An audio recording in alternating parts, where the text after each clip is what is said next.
ऐसे ही मेरे मन में आया कि मैं बोलूं कि जब चरवाहे ने हमारा नाम लेकर बुलाया, तो वचन में मेरे साथ निकाल लीजिए यूहन्ना रचित सुसमाचार उसका 10वां अध्याय, उसकी 3, 4 और 27वीं आयत। आप लोग निकाल के रखिए यूहन्ना 10, 3, 4 और 27। वहाँ इस प्रकार से लिखा है कि उसके लिए द्वारपाल द्वार खोल देता है और भेड़ें उसका शब्द सुनती हैं और वो अपनी भेड़ों को नाम लेकर बुलाता है और बाहर ले जाता है। और जब वो अपनी सब भेड़ों को बाहर निकाल चुकता है तो उनके आगे आगे चलता है और भेड़ें उसके पीछे पीछे हो लेती हैं, क्योंकि वे उसका शब्द पहचानती हैं।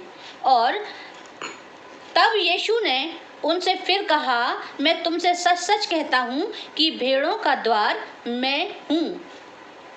इसका मतलब जब हम उसकी भेड़ें हैं तो उसको हमारा सबका नाम पता है, याद है उसको।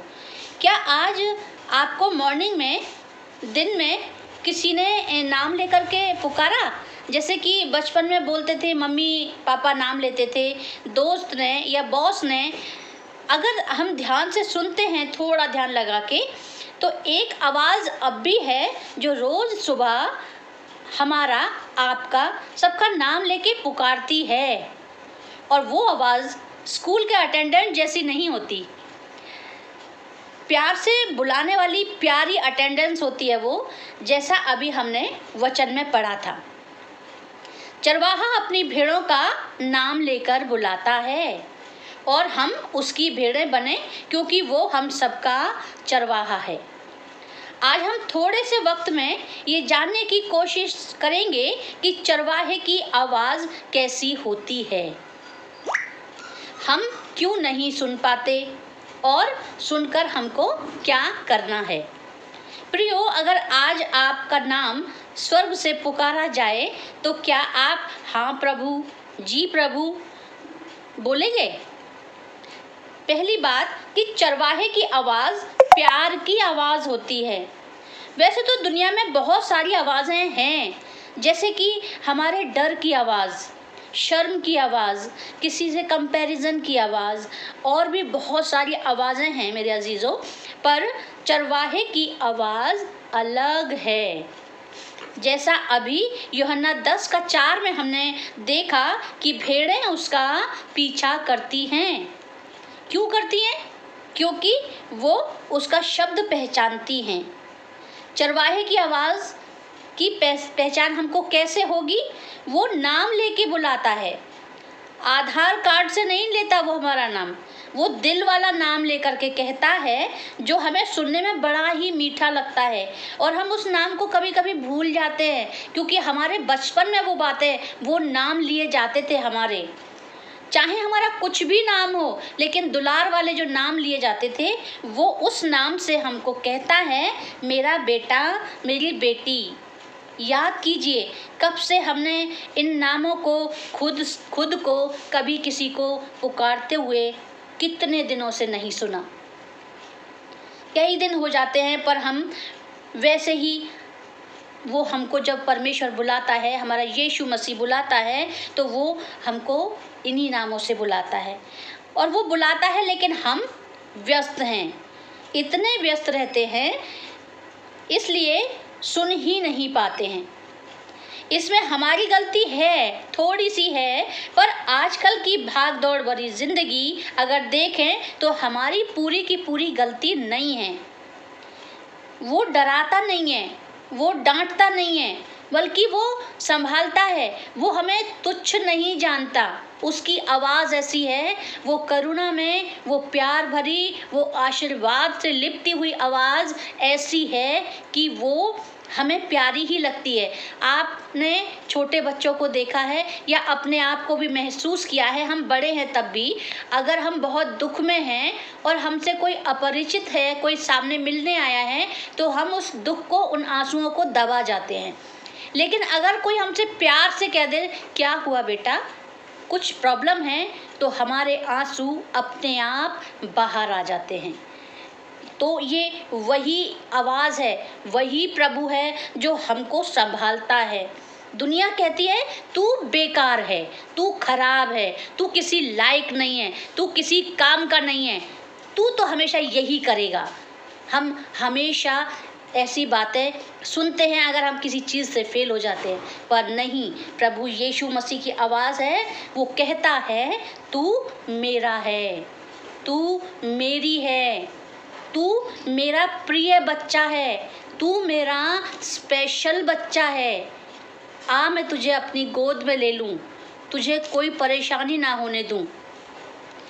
आगे आगे चलता है वो, भेड़ों को वो धक्का नहीं देता कि चलो आगे चलो, ऐसे नहीं, वो धक्का नहीं देता, वो पहले खुद रास्ता बनाता है, क्योंकि वही मार्ग है। वर्स 4 में जैसा हमने पढ़ा, और जब वो अपनी सब भेड़ों को बाहर निकाल चुकता है तो उनके आगे आगे चलता है और भेड़ें उसके पीछे पीछे हो लेती हैं, क्योंकि उसका शब्द वो पहचानती हैं। आपको याद है आपके मम्मी पापा ने कभी आपको असली नाम के अलावा कितने अलग अलग नामों से पुकारा होगा, कभी ये बोला होगा, कभी वो बोला होगा। उनका प्यार अपने लाडले बच्चों के लिए कभी कमी नहीं होता था। हम चाहे कितना भी बुरा कर लें, कितना भी गलतियां कर लें, लेकिन हमारे माँ बाप हमें वही गोदी में भरना और कभी भी असली नाम के अलावा अलग अलग नामों से पुकारना। मेरा दुलारा, मेरा लाल, मेरा पीला, पता नहीं क्या क्या बोलते हैं माँ बाप। वो हमें नित नए नए नाम से हमेशा अपना दुलार जताया करते थे। वो भी आपको अपने दुलार भरे नाम से, ममतामय भरे नाम से बुलाता है, मेरी गुड़िया, मेरा राजा बेटा कह के बुलाता है। बस समझना है कि मेरा प्रिय प्रभु, मेरा प्रिय, मेरा चरवाहा मुझे बुला रहा है। क्या आज सुबह आपने सुना कि आपको किस नाम से उसने पुकारा? हम क्यों नहीं सुन पाते उसकी आवाज़?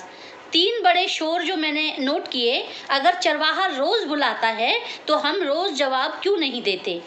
क्योंकि बीच में ये 3 शोर हैं जो आ जाते हैं।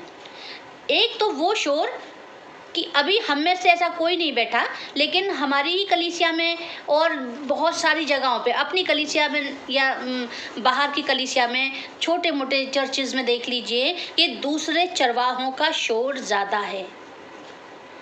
वर्स 5 में लिखा है, परंतु वे पराये के पीछे नहीं जाएंगी, परंतु उससे वो दूर भागेंगी, क्योंकि वे परायों का शब्द नहीं पहचानती। जैसे शैतान भरमाता है, वो पैसे की आवाज़, फेम की आवाज़, दुनियावी बराबरी की आवाज़, उसकी गाड़ी ऐसी तो मेरी भी ऐसी होनी चाहिए, उसका घर ऐसा तो मेरा भी होना चाहिए, वो सारी बातों की जो आवाज़ें हैं वो कहती हैं आओ किसी भी तरीके से कमाओ और बड़े बन जाओ। वो कहती है मेरे पीछे आ, मैं तुझे बड़ा बना दूंगी। लेकिन परमेश्वर से दूर होना पड़ेगा। वो आवाज़, एक अपनी जिद का शोर जो होता है, भेड़ जब अपनी मर्जी करती है तो कांटों में फंस जाती है, और फिर जब हम फंस जाते हैं तो कभी जब प्रभु आगे बढ़ते हैं तो हम कहते हैं प्रभु अभी आप रुकिए, मैं खुद संभाल लूँगी, मैं खुद संभाल लूँगा, जब आपकी ज़रूरत होगी तब मैं आपको पुकार लूँगा। प्रभु वहीं रुक जाते हैं। वो शोर, घायल दिल का शोर, किसी ने अगर दिल दुखा दिया तो हमारी आवाज़ भी बंद हो जाती है। फिर हमें लगता है अब तो प्रभु भी नहीं सुनेगा, क्योंकि उस दिन तो मैंने बड़े तहस में आके, बड़े घमंड में कह दिया कि प्रभु आप रुक जाइए, मैं खुद संभाल लूँगी। तो क्या आज वो हमारे पास है? अगर हम साम 23 में देखते हैं, उसका साम 23 उसका 1 और 2 में अगर हम देखते हैं, यहोवा मेरा चरवाहा है, मुझे कुछ घटी ना होगी, वह मुझे हरी हरी चराइयों में बैठाता है, वह मुझे सुखदाई जल के झरने के पास ले चलता है। पर भेड़ अगर चिल्ला चिल्ला कर भाग रही हो तो चराइयों में कैसे बैठेगी? वो नहीं बैठेगी, वो बस चिल्लाती रहेगी। एक बार एक शेपर्ड से बात हुई और उन्होंने बताया जो भेड़ चराते हैं कि अगर जब वो ऐसे भागती है, बार बार भागने वाली भेड़ होती है, तो आप क्या करते हैं? तो वो बोला कि जब भेड़ नहीं सुनती तो मैं उसकी टांग थोड़ी सी तोड़ देता हूँ, फिर अपने कंधे पर उठा करके ले चलता हूँ और मुझे भी दर्द होता है और उस भेड़ को भी, पर भेड़ मेरी आवाज़ को फिर पहचानने लगती है, वो पहचान जाती है।